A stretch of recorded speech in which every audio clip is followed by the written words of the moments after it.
People who need people are the happiest people in the world. This is the focus group.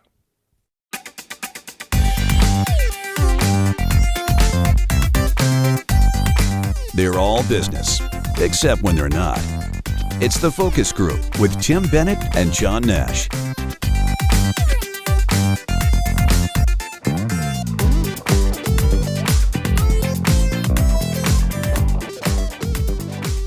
Hey, welcome to the Focus Group. Tim Bennett here, as always, with my good friend and co-host, Mr. John T. Nash. If you heard our little tease in the beginning, I had to laugh.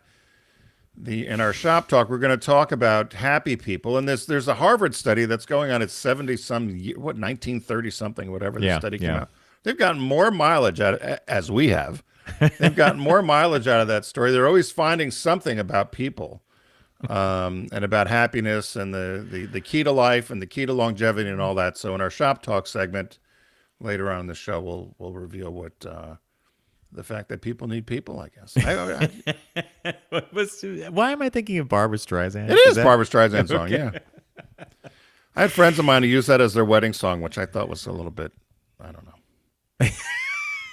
If you don't want Tim at a wedding, you're going to get later you'll get a critique. One of my favorite ones was there was a woman at Subaru who you know, and she and her husband were not getting along, and they've since divorced. And we were all at a wedding for somebody at Subaru, and someone leaned over and said to her, what was your wedding song? And her husband, without skipping a beat, goes, Highway to Hell by AC/DC. Anyway, so so thanks this is so funny, bro. Oh, go ahead. So thanks for joining us here. John and I do our little bit of catch up for the week here on Wednesday. If you're following along on our live stream of YouTube and or Facebook, find out all about us at focusgroupradio.com. There you'll find our sponsors. Please click on them, including Deep Discount, which we'll talk about later in the show. And then you'll also see the download to follow along with our Tuesday podcast, which is TFG Unbuttoned. So that's all under focusgroupradio.com. So what was that, Mr. Nash? You had something to say. I was taking care of my mom last week, as you know, and I was visiting her on a Friday night. I was making her dinner, and after dinner, my niece called from Maryland, my youngest niece, and she and her boyfriend are getting married, and they had the date picked out, and it's going to be next March, and she sent to my iPad, some wedding gown pictures and a few other things. Oh, wow. I got to tell you, she and her fiance have everything planned. I mean, she's got her dress. The bridesmaids should wear emerald green, but they can pick their own style of dress, thank God, right? What time of year is the wedding? It's late March. Late March. That's nice. Is it going to be in Connecticut or somewhere Maryland? else? It's going to be down in Maryland. Oh, wow. And she sent me a link to this beautiful old estate where it's like a brick house, and that's where it's going to be at. Everything's all in one. My uncle, who used to be a priest, is going to officiate the ceremony. Oh, that's nice. And then here's something that blew my mind about. I love my niece. She's very clever. And she was worrying about the flowers already. And apparently, if you don't plan this stuff a year in advance, you're going to pay more and more and more as it gets closer to the date, right?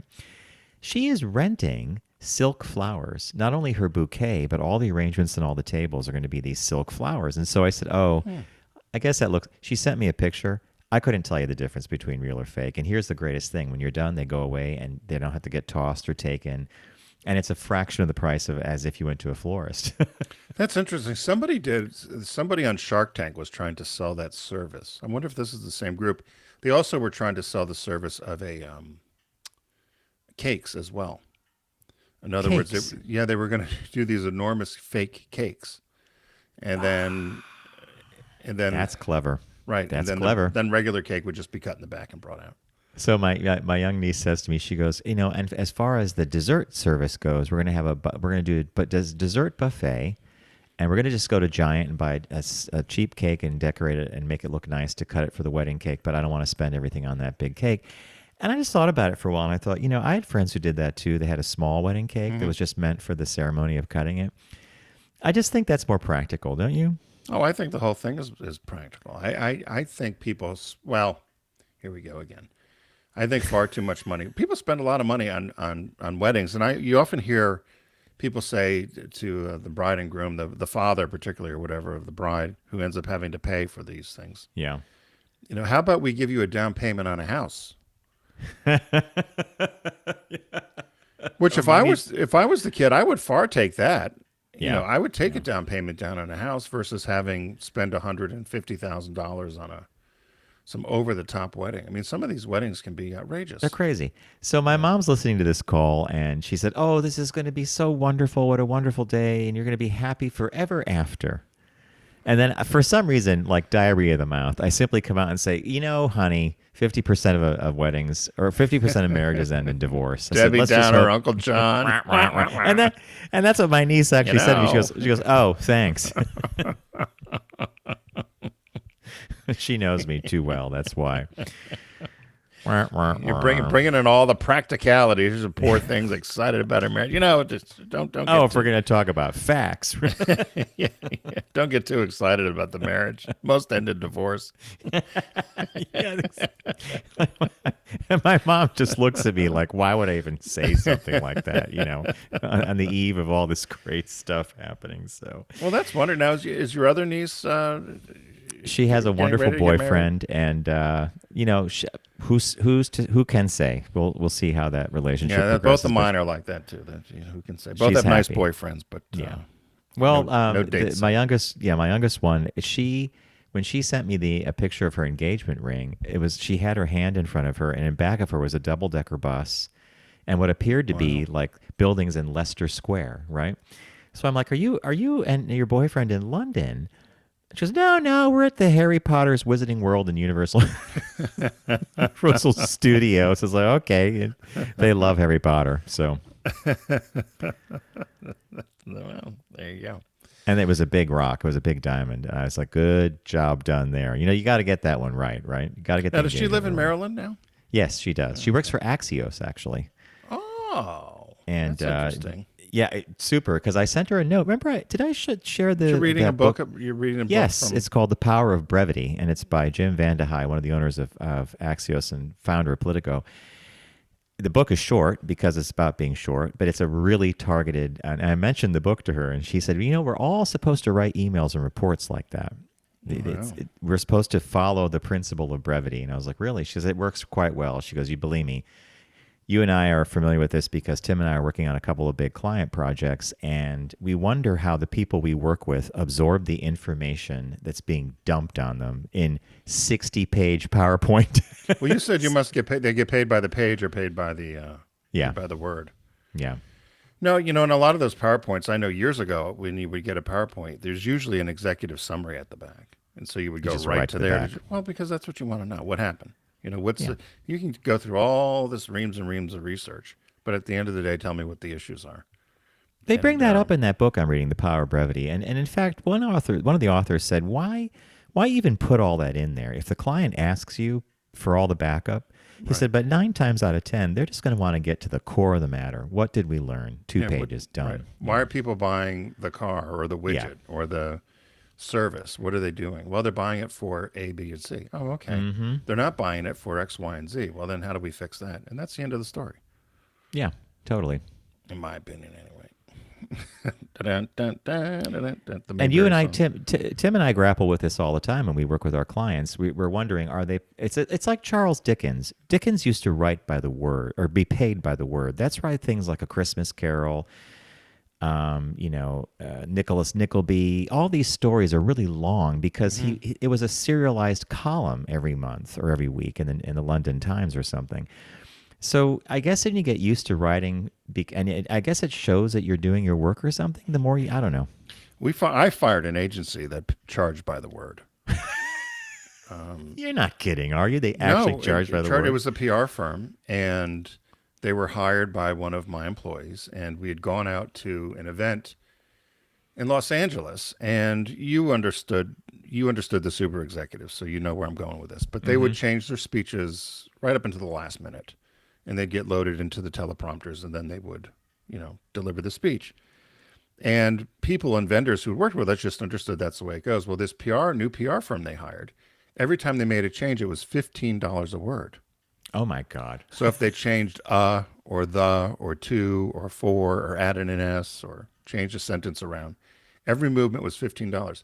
So they blew through $600,000 on one press conference, and they were supposed to do 8 press conferences across the country, spent the whole budget in Los Angeles and would not budge.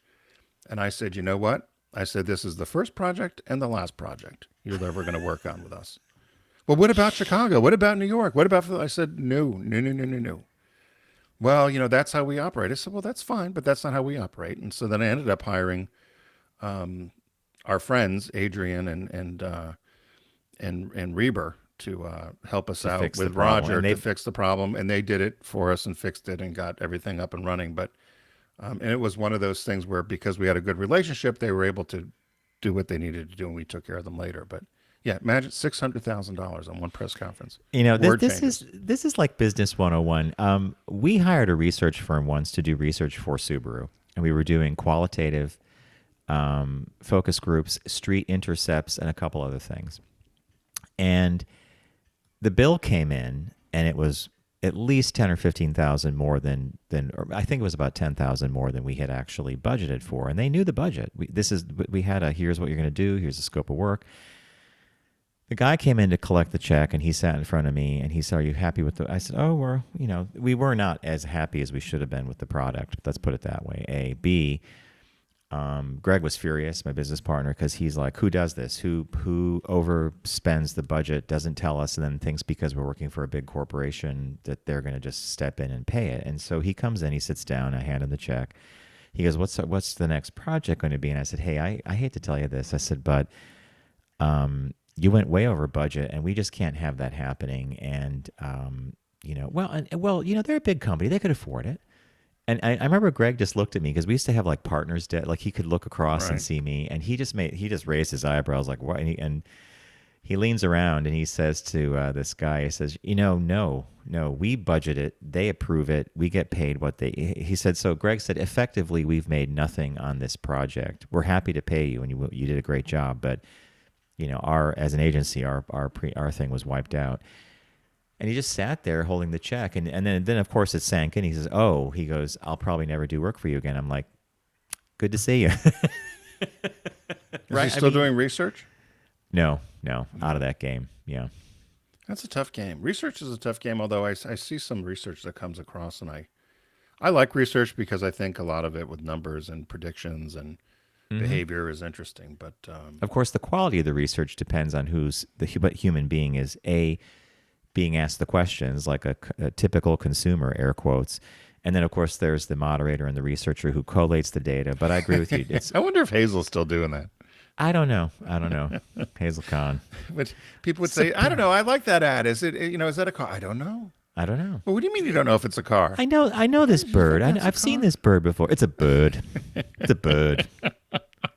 British accent. It's a bird. She wouldn't give anything away. It was a flamingo, by the way. But I still remember when her passport had expired. Yeah, and she was stuck like somewhere between Pakistan and some other. She said, "So I just looked on the map and decided to go to Burma." I was like, yeah, that's right. Who does that, right? Some call it Myanmar, but it was one of those things. I just laughed, and I remember me going home and looking at the map of Burma. Yeah, which I think it's us and the Brits that still call it Burma. Everybody else calls it Myanmar. Myanmar, that's correct. Yeah. So, anyway, on that happy note, Mr. Nash, what caught your eye this week? What caught your eye? Here's what Tim and John found. We are traveling out to Las Vegas and the Strip to say goodbye to something that I used to actually love, and I used to thought was built into every hotel out there. And it's this, folks. Las Vegas Strip sees once beloved dining choice disappear, and that dining choice is the all-you-can-eat buffet. You're kidding me. No. So just like Showgirls, another Vegas tradition is biting the dust, and that would be the buffet, and it appears to be slowly dying.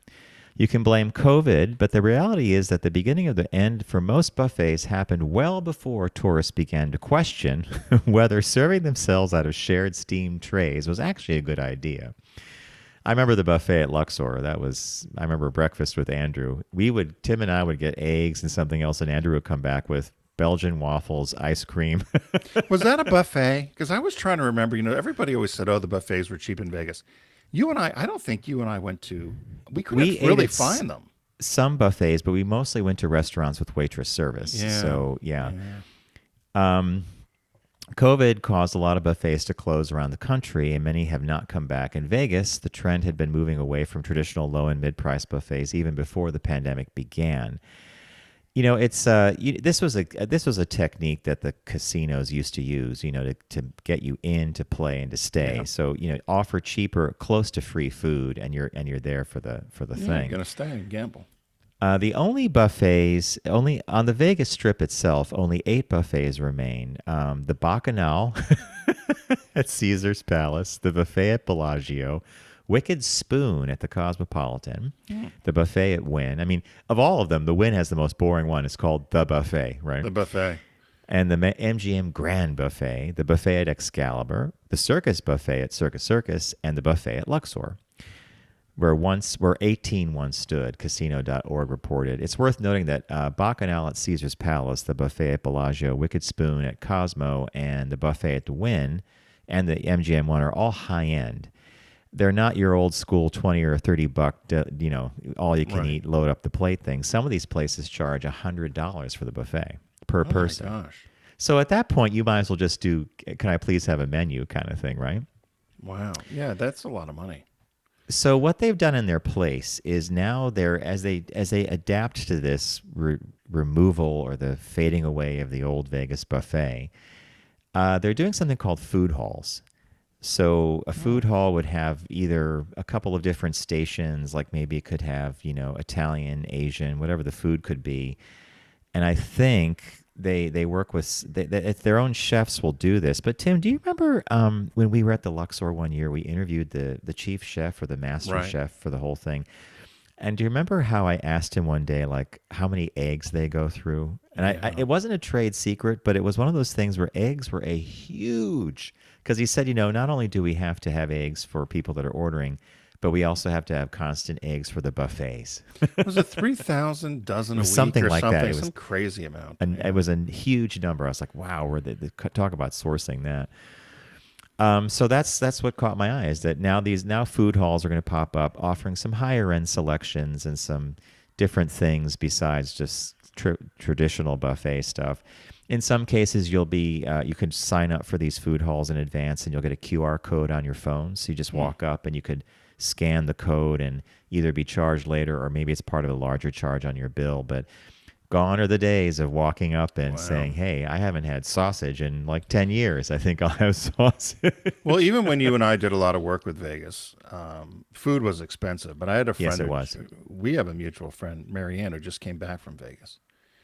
And she said it was outrageous. Even worse than we suspect? Oh, my God. Amount of money they spent on food.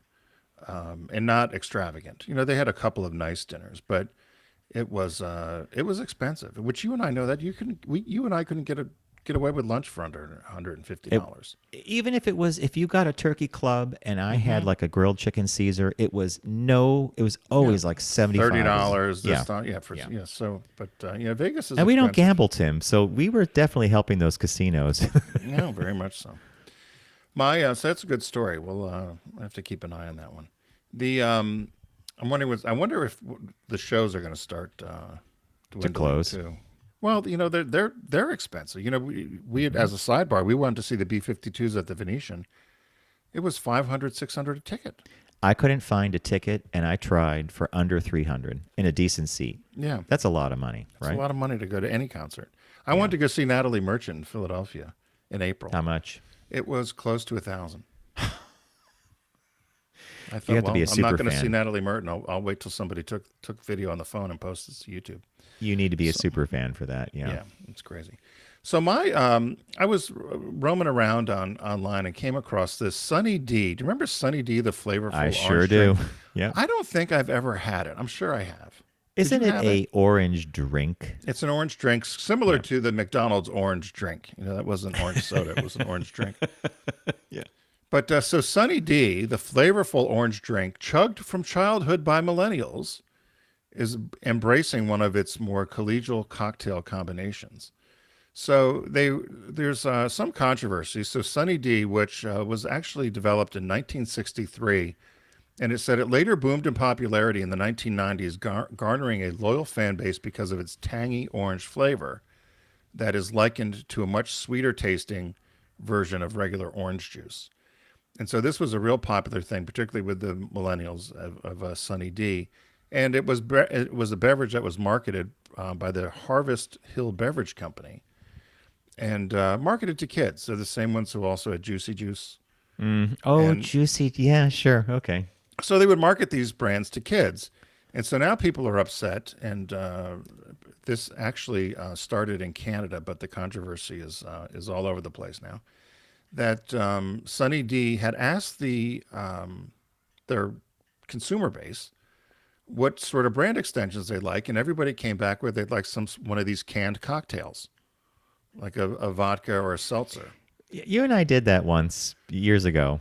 We picked them up in Penn Station, and they weren't that bad. Yep. So they developed this vodka seltzer. It was developed specifically for adults 21 plus who love the bold, one of a kind orange flavor of Sunny D, who also enjoy cocktails. So they're trying to address the concerns because parents and people are outraged that people are going to see the Sunny D logo on these cans and they're going to mistake it for the juice. And so they have on the outside packaging, as well as right on top of the lid, that it contains alcohol. The interesting thing is, while it tastes like Sunny D, there's actually no Sunny D in it. So they actually did not use Sunny D, but they were able to replicate the flavor so that it would actually work with the alcohol. So it's branded Sunny D, but they said there's actually no Sunny D in it. And so it's for sale, and you'll be able to purchase it. They said this category is growing tremendously. Last year alone, sales grew 42%, and it's now a $1.6 billion industry, this distilled or these canned cocktails. That's like White Claw on some of these. Could you repeat the number? 1 point something billion? 1.6 billion. Billion. Okay. Yeah, and they grew by 42% from 21 to 22. And in this category, these are 12-ounce slim cans, individually packaged, and about 100 calories per serving. So people like the fact that it's not high in calorie. Well, you're basically getting the booze and the seltzer minus a mixer, which might actually up the calories, right? Yeah. They said Mountain Dew is also looking to do something, and people are upset about that because Mountain Dew, again, is a favorite of kids. And Canada, because of the concern, as I said, they've exercised. If you listen to our show earlier this week on TFG Unbuttoned, Canada got tuned up over a trans candy bar. This is... a trans individual featured featured on on a the candy wrapper bar. of a normal chocolate bar. Yeah. Well, details. Yeah. Canada has decided to update their country's consumption guidelines for alcohol. You want to guess how many drinks they said you should have? No more than this per week. Oh, I think they're probably saying 2. 2, you're right. Yeah. And they're associating alcohol with cancer. Yeah. I've read this on I've a not number heard of that. American. Have you? Yeah. See, I've not heard that alcohol was one of the risks was the possibility of I cancer. read it and I say to myself, this is one of those data points that any human being is going to read and just kind of say, okay, I get it. There's a risk. And they're going to order a beer or a cocktail because how long have we been drinking as a human species? As the human species goes. Yeah. Well, it's like when when Johnny Carson asked Betty Davis if she was going to quit smoking. She just had her stroke and she was 80-something years old. And she just looks at her cigarette and goes, "I've been doing it this long. I figure it can't be too bad." And she was talking out of half her mouth because of the stroke. Yeah, it can't be that bad for you. So so Sunny D. Look for the Sunny D. The summer, I guess, if you want to take a canned beverage to the beach or have it for your picnics or something. Tim, I think we need to do a focus group and test the Sunny D vodka seltzer. We should. I posted, which looked disgusting. We did a Peeps test 6 years ago. I posted it on the Facebook page. And they were Oreo Peeps. I remember the Oreo this? Peeps, yeah. And people were upset because it was turning their mouths pink and their poop pink. Yeah. And but it was we were in studio in New York. You bring up Peeps. If you listen to us for longer than, well, we've been doing this for 15 years, but back when we were on satellite radio, we were big fans of Peeps. Yeah. And every time something came out, if it was Christmas, it might have been a tree, like Christmas tree Peeps. And then our sales guy got in touch with their people, and they're like, "Hey, this is a great idea. You guys love Peeps. It's a natural fit." And then the note comes in. from someone higher up that says, well, thank you for your interest, but, we prefer to market Peeps to traditional families. And then Tim was like, no more Peeps. And didn't hear a peep out of us. Except to do what we're doing now, which is to let you know, if you're a traditional family, go buy Peeps. Right. If not, well. Shit can the pink ones. So, as my old boss would say. Yeah. So, hey, many of you know that Deep Discount's been a friend of ours here since, for quite a few years now. And you can get there by going to focusgroupradio.com and click on the Deep Discount logo, start shopping away.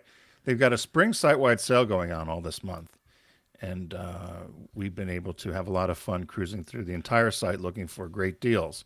So, Mr. Nash, what did you find this week? I was cruising around and I hit on a title that so how many Stephen King movies, or how many movies that have been based on books by Stephen King do you like? Now, you and I, did you just say The Shining? I love The Shining, but Shining is a classic. Yeah, some of the other ones I'm a little creeped out by.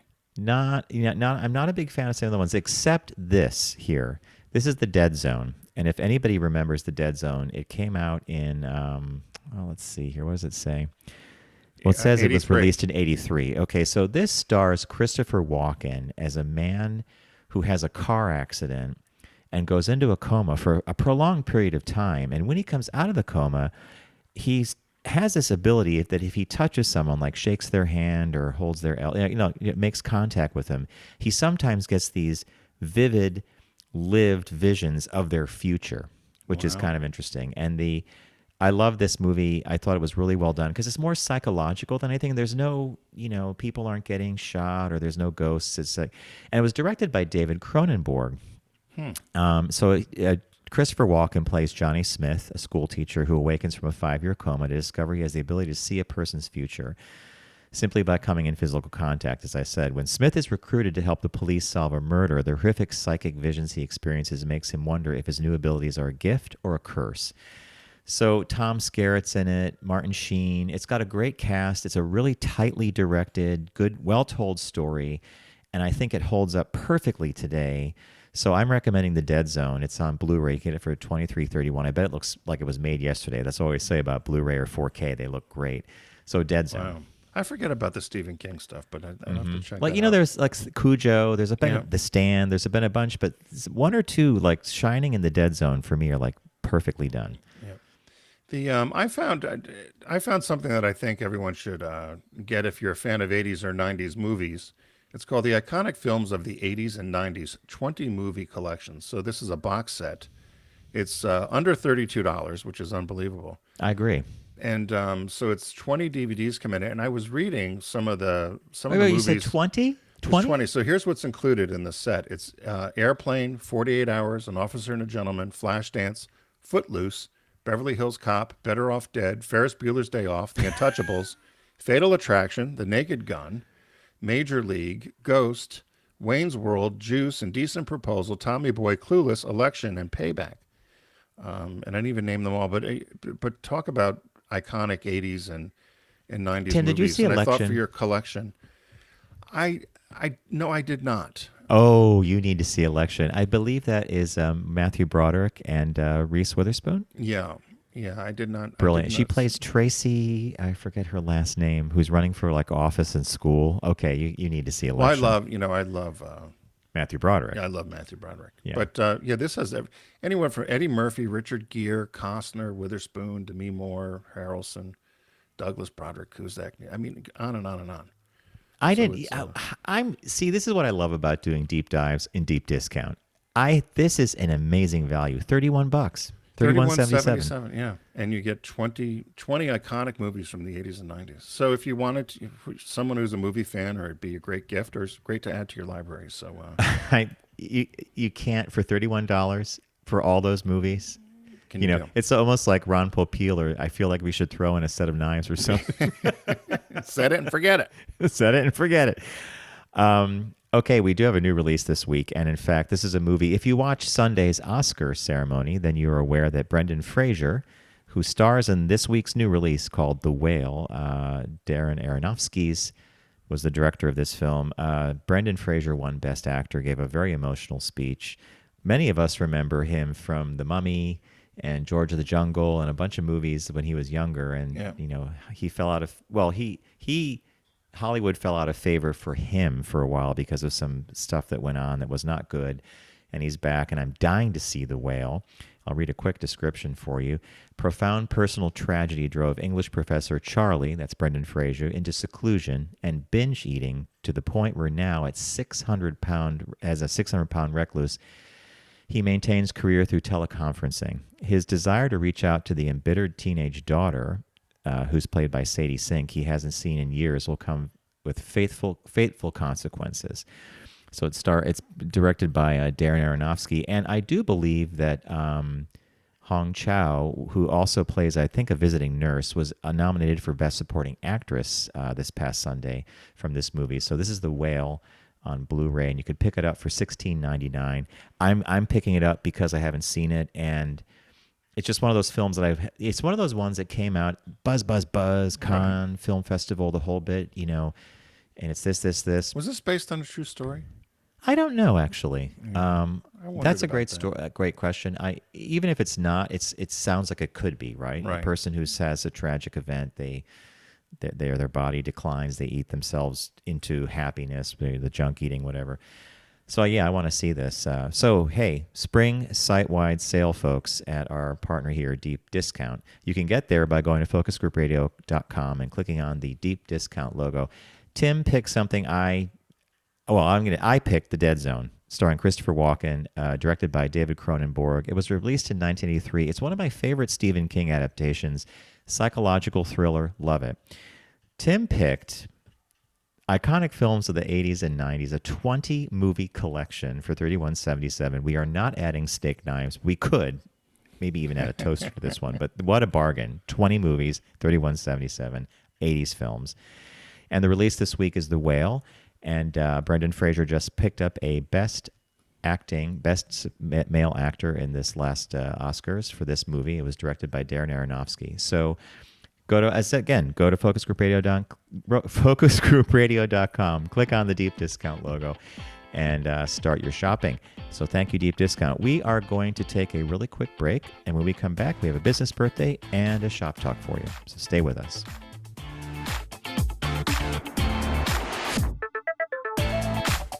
You're listening to The Focus Group with Tim and John. Learn more at focusgroupradio.com.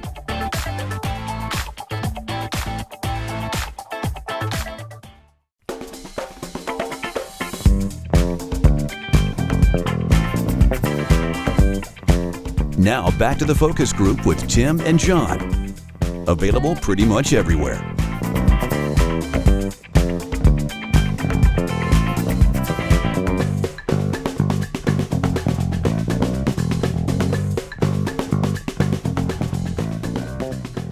Right, we're pretty much available everywhere, right? You just got to Google it, The Focus Group with Tim and John, or Tim Bennett and John Nash, and you'll find us. iHeart, TuneIn, Spotify. I wonder if we're still on Sirius. I don't know about that. No? No. Not over But there. Spotify is the biggest. I think Spotify and Apple Podcasts are our two biggest platforms. Podcasts, Amazon Prime, all that stuff. Just talk to your little remotes. You'll find us. So, and follow along with us at focusgroupradio.com. You'll find all of our media there. Be sure to follow us on your platforms of choice. So without further delay, Mr. Nash, we have a business birthday today, March 15th.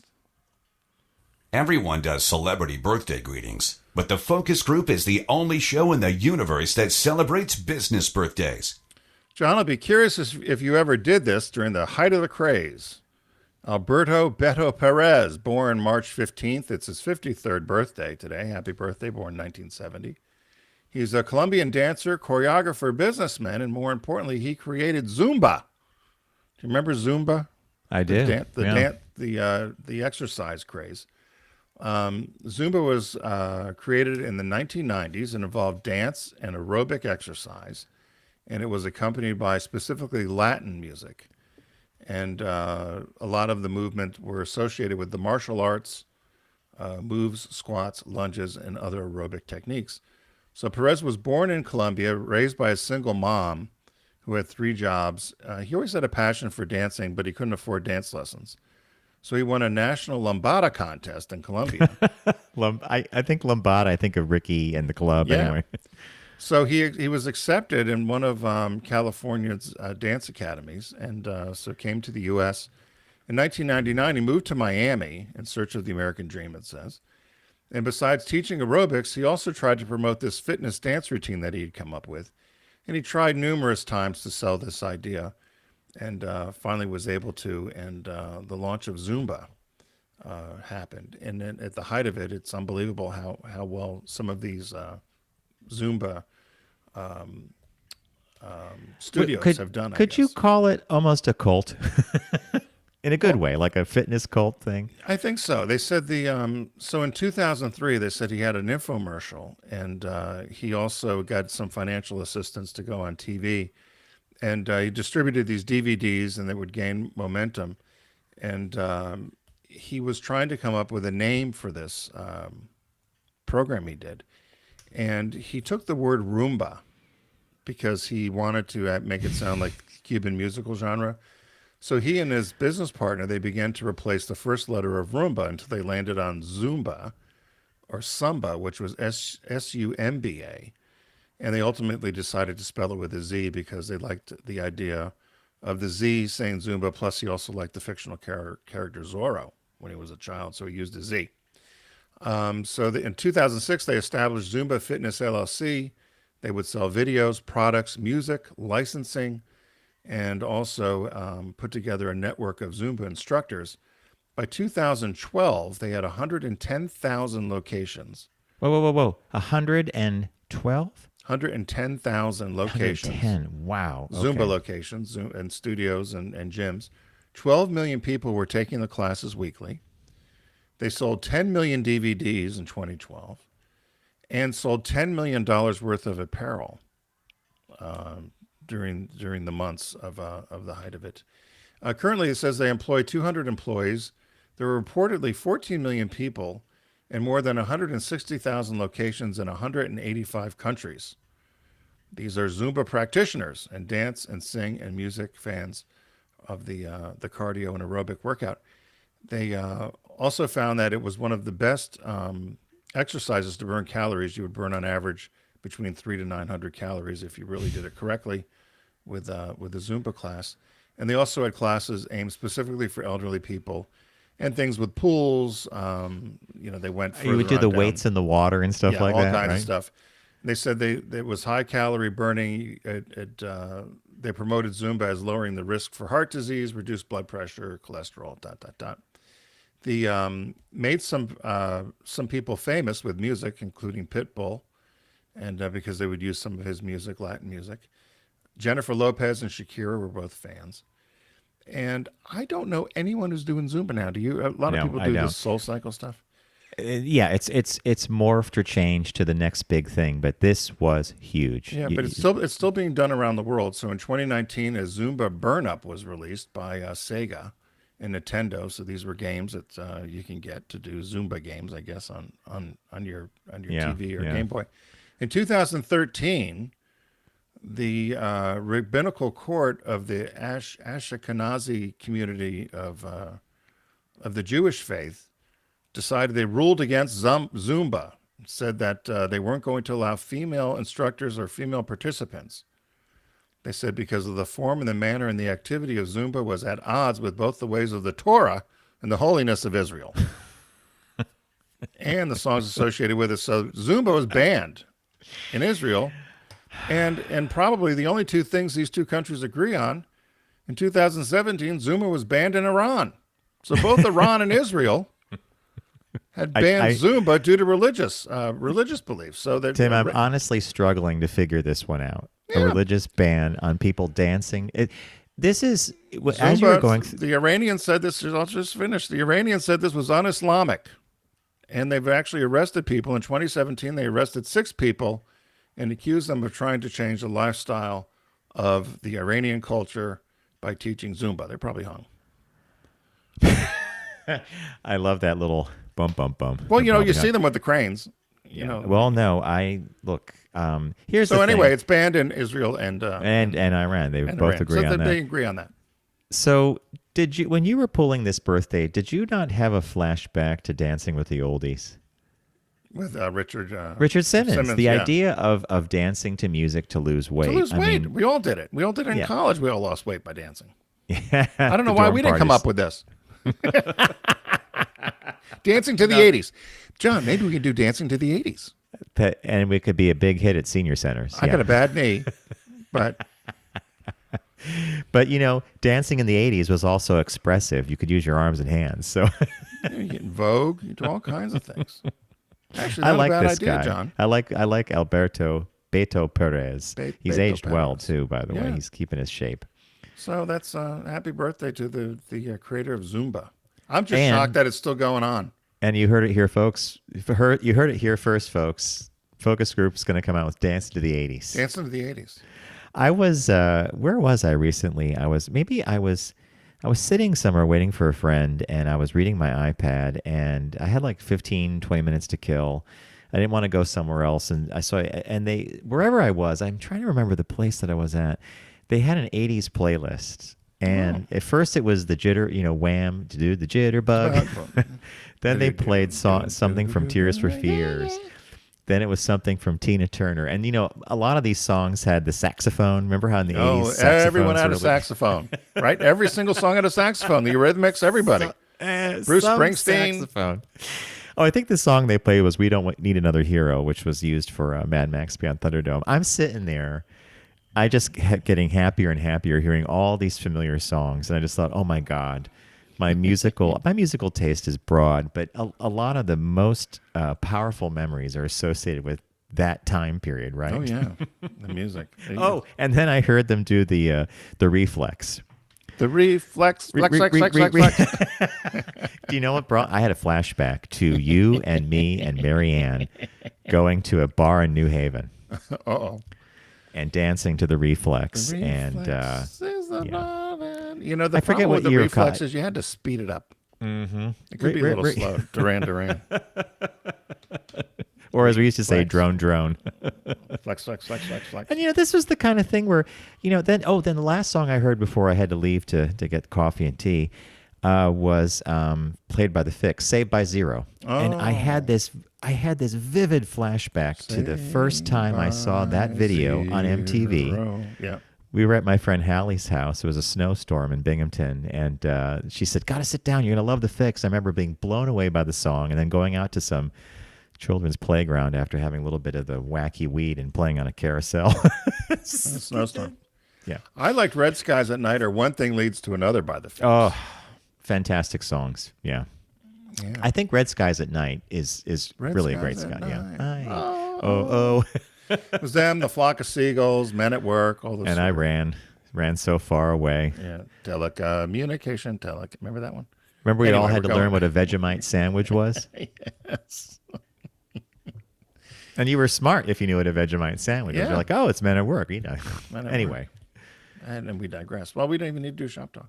The Speaking of which, what is shop I talk? know our shop talk this week. John had found this, and we joked about this Harvard study. This study was conducted starting in 1938.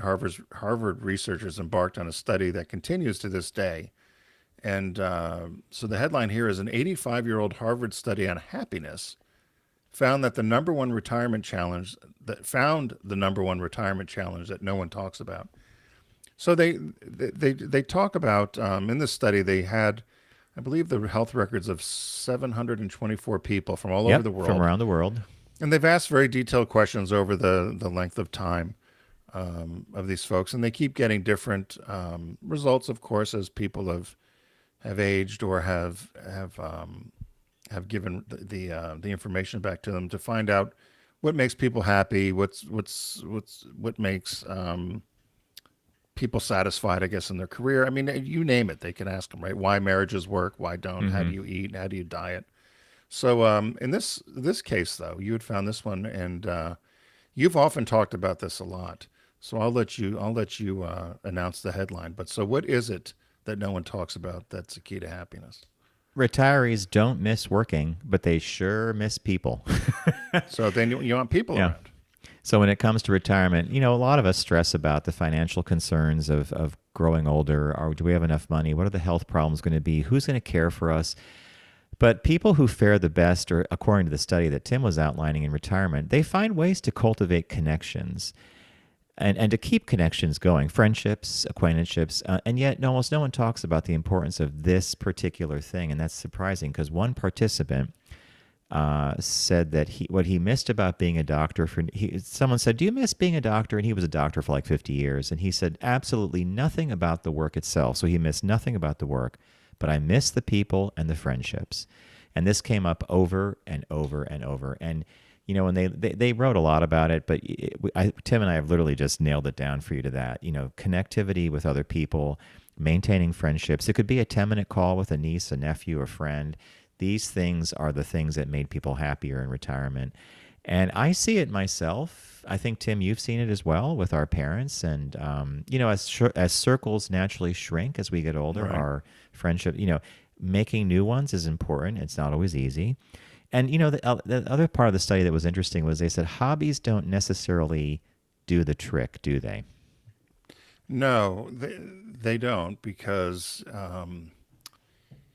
I think because they're a finite thing, right? Was that I don't have it right exactly in front of me, but I remember reading about the hobbies. It's a certain kind of thing. So you could focus your energy on a hobby and you might meet new people, but it doesn't give you the same feedback loop as dealing with other people. And a woman named Ellen Freund, who was a former university administrator, she told the happiness study back in 2006, I wish I had paid more attention to the people and less to the problems. I'd love my job, but I think I was a difficult and impatient boss. I guess, now that you mention it, I wish I got to know everyone a little bit better. Right. I don't know, that to me, the doctor who said, I miss nothing about the 50 years of being a doctor, but I do miss the people. That sums it up for me perfectly. Right. Because hobbies are important, but say you decide you're going to take up painting, which is a very singular solo thing for a certain extent, I guess. So that, yes, you would still, you might have the satisfaction of having a hobby, but you're still missing that human connection. It's funny, my neighbor across the street, Joyce, she is so aware of this. She's Really? 84 years old. And she's got 3 book clubs. She reads to her grandchildren every day around the country over Zoom. She is constantly, she joined a writers club. She does more than all of us combined, but she says the same thing. She said it's good to get out and have the connection and talk to people and hear people. Because I asked her how her book club was the other day, and she was talking about it. 2 people gotten into a disagreement about a particular topic, but everybody enjoyed it. It was all respectful back and forth, but and they'll read fiction, nonfiction books, and so it's that connection thing. I'm looking for something like that myself here, because it says you should start cultivating connections now for later on. I'm sure if you were, people upstate, but I'm sure if you said you're going to spend more time up there, you might say, maybe I'll join a book club, or maybe I'll join.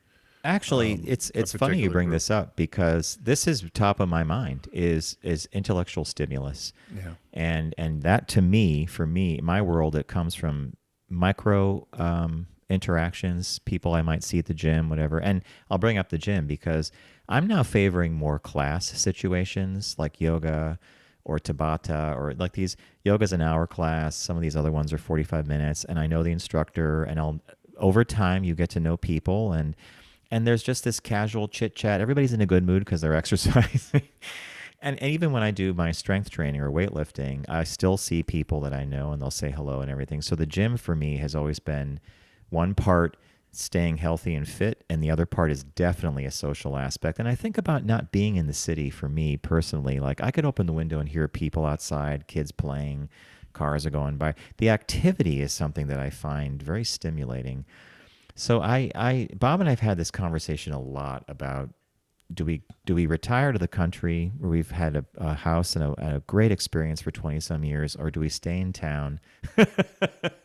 If you're an accountant, and if our accountant were listening, Tim and I have the same accountant, if he would be like, get out of town, it's too expensive in the city. But when you do that, you're trading off all those connections with people, right? You are, but it'll be interesting to see as you age into your 70s, 80s. You won't use the city in your 80s as you use it now. Correct. And actually, So you bring maybe up a it would great be a little point. different. Our neighbors, Carol and John upstate, live behind us, and we have dinner with them now and then. And they were here in the city, and they had a place upstate for years. They had a house up there for 30 years. They're now up there full time, and they finally reached that decision exactly with the calculus you used. How do we use the city? What are we doing? And they finally said, with our retirement funds and the money we're saving, we could take a train down to the city and stay for 3 or 4 nights at a hotel. Right. Go to the museums, see a show, come back, and boom, we've had our See fix. friends, have dinner, Yeah. Exactly. See friends they still have. Yeah. That makes sense. Yeah, no, but I like this article that you picked just because I think the human connection. We've all seen this with people, elderly people who are. Richard brings it up a lot in working in the hospital that Lonely. are lonely, They're quiet. Yeah. Don't have people come see them, don't have any interaction, and something certainly to be said for people that have the human connection more so than those who don't. So folks, think about that for retirement planning. Not just money, not just health, not just caregiving, but am I creating a circle of people that I can continually let grow or meet new people? Because those connections, according to the Harvard study, right, are according to Harvard. Harvard said so. Nothing but a Yale. What was that, Tim? Yale was nothing but a big party with $100,000 cover. Now it's $500,000 cover. I told that story the other day, by the way. Did you? When I said there's Billie Jean King, and the woman who worked for me turned around and said she's not black. She thought that's who Michael Jackson was singing about. Billie Jean is. Said no, the tennis player, Billie Jean King. That was a generational. Not the one Michael Jackson was singing about. I don't give her a pass on that, John. I'm glad you didn't. Yeah. If somebody said to you, "There's Babe Ruth," I know who Babe Ruth is. Yeah. She should know who Billie Jean King is. Home run king. Yeah. Right. Don't you think? Mm-hmm. Yeah. Well, especially her. She had an expensive degree. She should have at least known. At least known a little bit. One of the most famous players in tennis. All right, we're going to wrap it up there, folks. We want to thank you for joining us here on the Focus Group. Please also check out TFG Unbuttoned, and you can find out everything about us at focusgroupradio.com, including about our partner here on the Focus Group Deep Discount. They have a site-wide sale going on, spring site-wide sale. I picked a movie that I actually love a great deal. Christopher Walken stars. It's an adaptation of Stephen King's The Dead Zone. It came out in 1983, but you could pick it up on Blu-ray. Tim picked a box set of 20 movies from the 80s, iconic titles you just can't live without. I'm going to put it back up here. What's the title again? Iconic films of the 80s and 90s, a 20-movie collection. Nicely done. And the new release this week is Darren Aronofsky's The Whale, which Brendan Fraser just won Best Actor for this past Sunday at the Academy Awards. You could pick that up at Deep Discount as well. So we're going to close by giving you guys the warning we always give people, and I see it happening on the road all the time. Don't text and drive. Please arrive live, because when you do, you'll be able to tune in to us next week. So have a great one, and we'll see you on our next TFG Unbuttoned.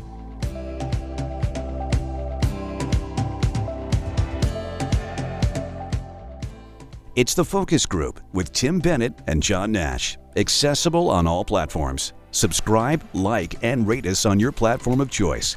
Learn more at focusgroupradio.com. That was a stunning focus group.